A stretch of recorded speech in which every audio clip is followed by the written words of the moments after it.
काबिज भारतीय फौज ने इलाके के दाखिली और खारिजी रास्ते बंद कर दिए। 2 रोज के दौरान काबिज भारतीय फौज के हाथों शहीद कश्मीरियों की तादाद 6 हो गई है। जिहादी तंजीमों के हवाले से कार्रवाई करने का मुतालबा किया गया है, तो आप इसको कैसे देखते हैं कि ये पाकिस्तान के खिलाफ भारत ऐलान जंग तो नहीं? अब बड़ी स्टेटमेंट आई है। इंडिया के प्राइम मिनिस्टर ने यूएई का विजिट किया और वहां पे यूएई और इंडिया ने मिलकर एक स्टेटमेंट दी है, जहां पे इनडायरेक्टली पाकिस्तान को कहा गया है कि क्रॉस बॉर्डर टेररिज्म के ऊपर काम करें, इसको रोकें।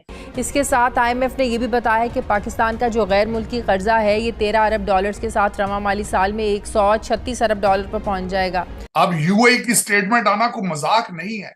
बिल्कुल, जिनसे पैसे लेकर आप लंदन और दुबई में प्रोजेक्ट चला रहे हैं, अब वो कह रहे हैं बस करो भी, हम बर्दाश्त नहीं करेंगे। और दूसरा मुल्क जो उनके साथ खड़ा होगा यूएई के साथ, वो सऊदी अरेबिया होगा। सवाल उठता है कि पाकिस्तान के बैरूनी कर्जे जिस सुपरसोनिक रफ्तार से बढ़ते जा रहे हैं, क्या पाकिस्तान की इकॉनमी और अवाम ये बोझ बर्दाश्त कर पाएंगे? और उन्होंने पाकिस्तान को कहा है कि आप लश्कर तैयबा, जैश ए मोहम्मद और इस टाइप के जो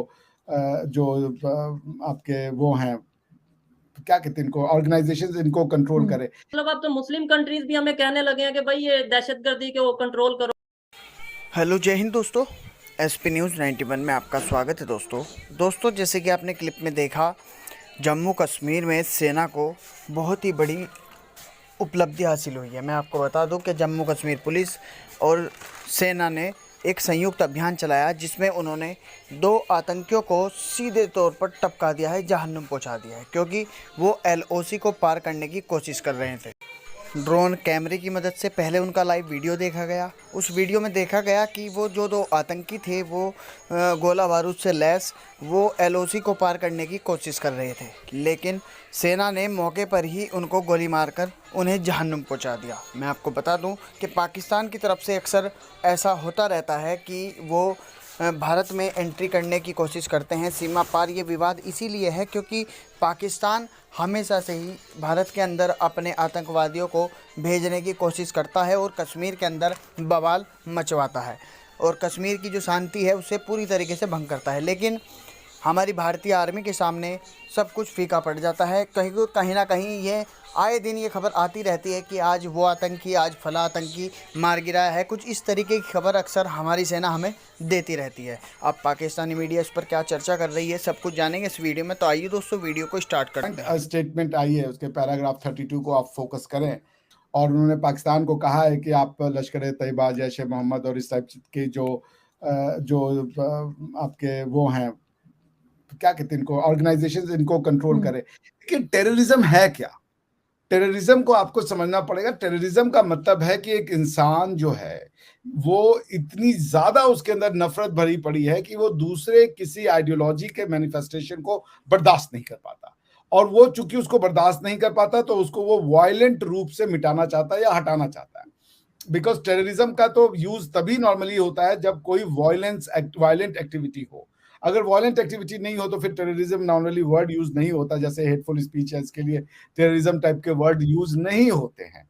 तो क्यों है ये हेट्रेड है, या ये उस दिमाग, ऐसे किसी आदमी का दिमाग इतना सेंसिटिव बना देना कि वो प्लुरलिटी को, डाइवर्सिटी को, दूसरे आइडियोलॉजीज को अगर वो बर्दाश्त न कर पाए और उसको डील करने का तरीका सिर्फ अगर आर्म्स एंड एम्यूनिशन रखे, तो फिर इस तरीके के जो तंजीमें हैं या इस तरीके की जो ऑर्गेनाइजेशन है उनका जन्म होता है।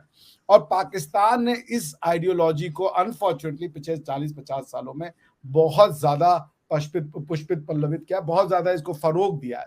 And that's why it's time कि पाकिस्तान जो है उसको अगर टेररिज्म से काउंटर करना है तो it does not need arms, it does not need tank, it does not need F-16, F-18, F-20 जो ये कहते हैं कि हमें तो टेररिज्म से लड़ना है तो हमें हथियार दीजिए। आपको टेररिज्म से अगर लड़ना है तो आप अपने स्कूल की किताबों को वॉच कीजिए। आप अपने यहाँ पे दूसरे जो इस तरीके के अनरेगुलेटेड एजुकेशनल संस्थाएं हैं जहां पे कुछ भी पढ़ाया जा रहा है, कुछ भी बोला जा रहा है, आप उसको चेक नहीं कर रहे हैं, वहां है रूट कॉज। क्योंकि टेररिज्म कोई इंसान को मारने से, टेररिज्म किसी टेररिस्ट को मारने से टेररिज्म नहीं बंद होगा। टेररिज्म बंद होगा उस रूट कॉज को एड्रेस करने पे।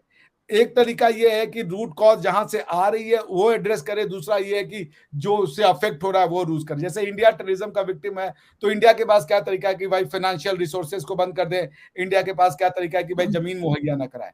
लेकिन अगर पाकिस्तान टेररिज्म को सपोर्ट कर रहा है तो उसको टेररिज्म का विक्टिम से अपने को बचाने के लिए उस आइडियोलॉजी को रोकना होगा। It's a fight of ideologies. Pakistan को दो चीज समझानी है अपने आवाम को, कोएग्जिस्टेंस और पीसफुल कोएग्जिस्टेंस, और ये कि हमारी हेरिटेज इंडियन हेरिटेज है। अगर आप मुझे समय दें, मैं आपके लिए तुर्की का कॉन्स्टिट्यूशन अगर आप बोलेंगी ना तो मैं आपको पढ़ के सुना सकता हूँ कि तुर्क्स, जिनको कि आप अपना वो मानते हैं कि भाई हमारे हीरोज हैं टर्क्स, उनका कॉन्स्टिट्यूशन क्या कहता है अपने बारे में और आपका कॉन्स्टिट्यूशन क्या कहता है, आप उसको ही कंपेयर करके सीख लें। मैं आपको पढ़ के सुना देता हूँ। Affirming the eternal existence of the Turkish Motherland. Turkish Motherland, Islamic Motherland नहीं कह रहे, और इनके कॉन्स्टिट्यूशन का नाम भी रिपब्लिक ऑफ टर्की है। Affirming the eternal existence of the Turkish Motherland and nation and the indivisible unity of the sublime Turkish state.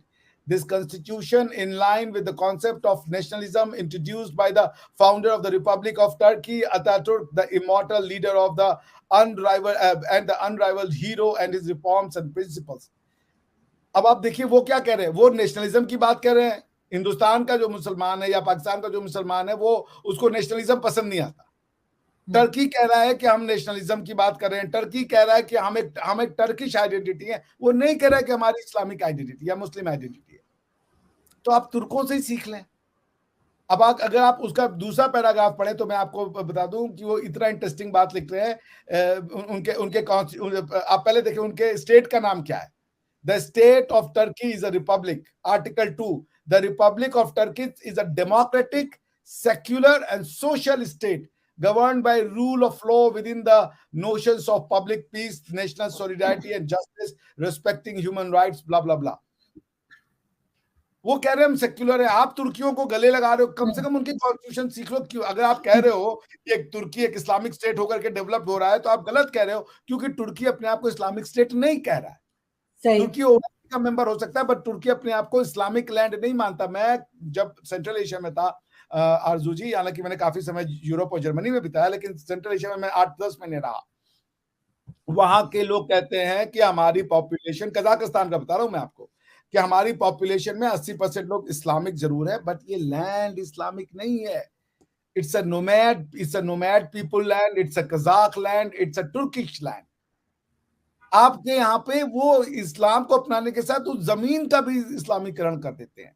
हमें कोई दिक्कत नहीं है, आपका अकीदा जो है, आपको जिस पे आपको ईश्वर पर नहीं अल्लाह पे विश्वास है आप जाएं, लेकिन उस जमीन को जब आप चेंज करते हो, आप होली पे बैन लगा दोगे, आप अपनी भाषाओं पे बैन लगा दोगे, आप ये रिलीजन थोड़े हैं। तो आप तुर्कों से सीख लो कम से कम यार, आप जाकर के आप अरबों से सीख लो कम से कम।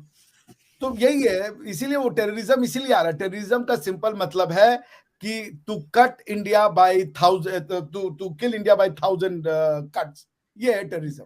कैसे देंगे वो 1000 कट?